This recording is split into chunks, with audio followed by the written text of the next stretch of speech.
Bem-vindos a mais um momento ao vivo aqui na transmissão Eleições 2012 na Jovem Pan Online. Uma satisfação nesse momento receber em nossos estúdios o professor Gaudêncio Torquato. Professor, obrigado pela presença. Fernando, muito obrigado pelo convite. Estou aqui mais uma vez em seu programa, na TV Jovem Pan Online, para tentar analisar esta campanha, que foi uma das mais interessantes campanhas que eu já presenciei e analisei em minha vida de analista político.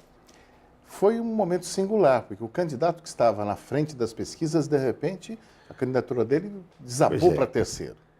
Na verdade, dizia-se que o candidato teria um voo de galinha, ou seja, levanta e depois cai.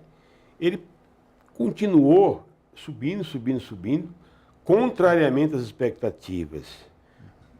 Mas aí então começou a baixar na reta final. Por quê? Alguns fatores contribuíram para isso. Primeiro, a pequena visibilidade dele em toda a campanha e os discursos mais fortes, mais visíveis dos candidatos com tempo maior, Fernando Haddad e José Serra. Segundo, a desconstrução do discurso do Haddad, a desconstrução do perfil do Russomano, feita pelos dois candidatos, o Haddad e o Serra. Passaram a focar, mostrando que ele não teria conteúdo. Terceiro, uma proposta dele, Russomano, de cobrar mais para passageiros que tivessem um percurso maior. Se ele disse isso ou eu não disse, o fato é que pegou esta historinha lá na margem. Cobrar mais de quem tem percurso maior, então esses fatores todos contribuíram para enfraquecer o seu discurso e desconstruir o seu perfil. O que se viu, por outro lado, o Haddad crescendo, a tendência de crescimento, evidentemente com o apoio aí do Lula, né, e o resgate do petismo histórico, porque parcela do eleitorado do Fernando Haddad não estava votando dele. Este eleitorado voltou para o seu espaço petista, assim também como o Serra. Parcela do eleitorado tucano havia abandonado o espaço tucano e voltou na reta final. O que mostra uma eleição interessante. O eleitor, na reta final, decide comparar perfis e racionalmente, e não emocionalmente, racionalmente muda de posição. O que mostra realmente que o processo de racionalidade na política está se expandindo no Brasil, Fernando. Antigamente se dizia muito que o eleitor brasileiro não sabia votar. Nesse ângulo da questão que o senhor levanta, o eleitor está sabendo votar? Eu reforço essa posição que o eleitor sabe votar, sim.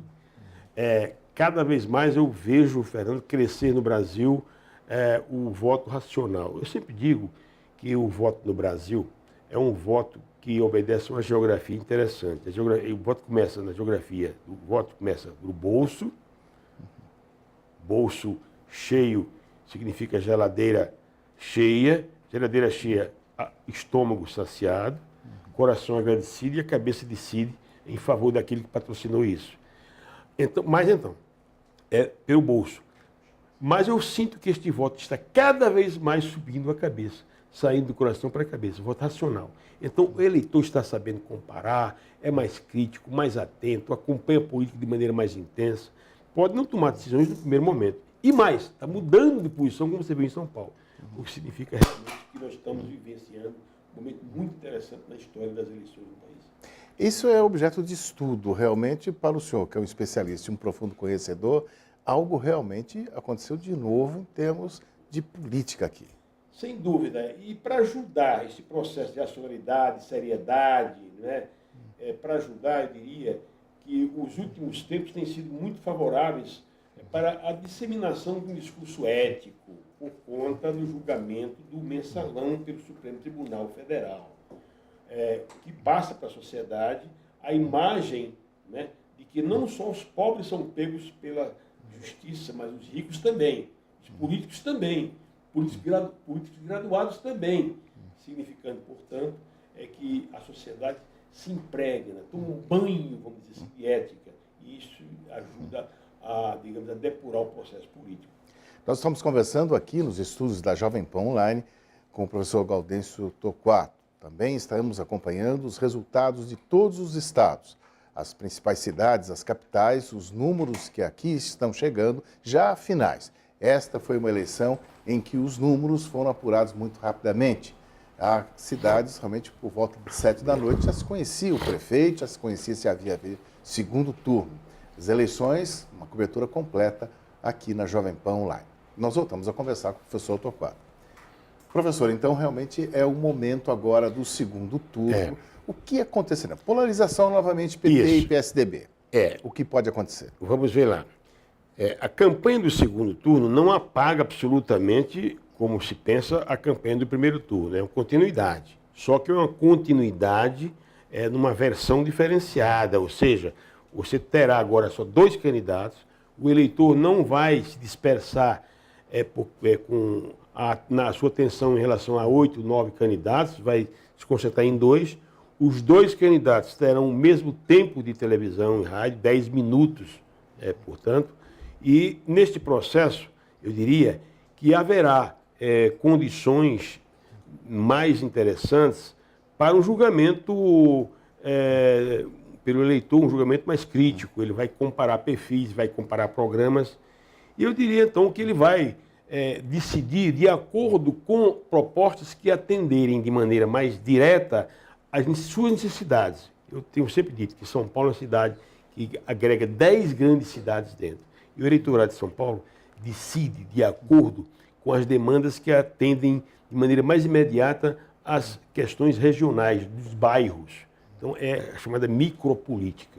Então, eu diria que os eleitores de São Paulo vão decidir, comparando 2 candidatos, verificando quais as propostas desses 2 candidatos que são mais próximas às suas realidades.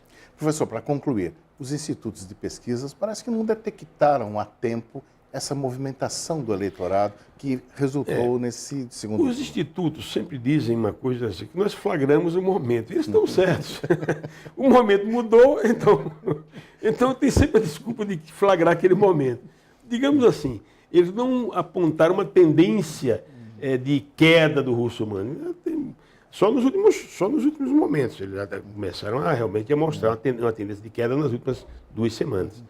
Então, o que, na verdade, se observa é que os institutos de pesquisa trabalham muito com a questão da quantidade, intenção de voto. Não é? Seria interessante que as pesquisas qualitativas pudessem ser mais incentivadas, impulsionadas, incrementadas. Que pesquisas são essas? São as pesquisas que examinam como o eleitor decide, o que é que o eleitor quer, como é o processo cognitivo, o sistema cognitivo do eleitor, é a maquinaria psíquica do eleitor. Eu diria que as pesquisas deveriam se direcionar para este psiquismo do eleitor e não apenas fazer a pergunta clássica: o senhor vai votar em quem? Como é que é? Isso é uma mera constatação estatística, ele pode mudar. Então, o meu aconselhamento, a minha sugestão é para que os institutos possam realmente se orientar ou, digamos, incentivar, expandir o campo das pesquisas qualitativas. Professor Torquato, obrigado por mais essa presença aqui na Jovem Pan, para os internautas, trazendo aí o seu saber, a sua experiência e realmente essa análise tão acurada. Muito obrigado, Fernando, com muita satisfação que aqui estive e conte com minha presença sempre quando necessária. Muito bem. Eleições 2012, Jovem Pan Online.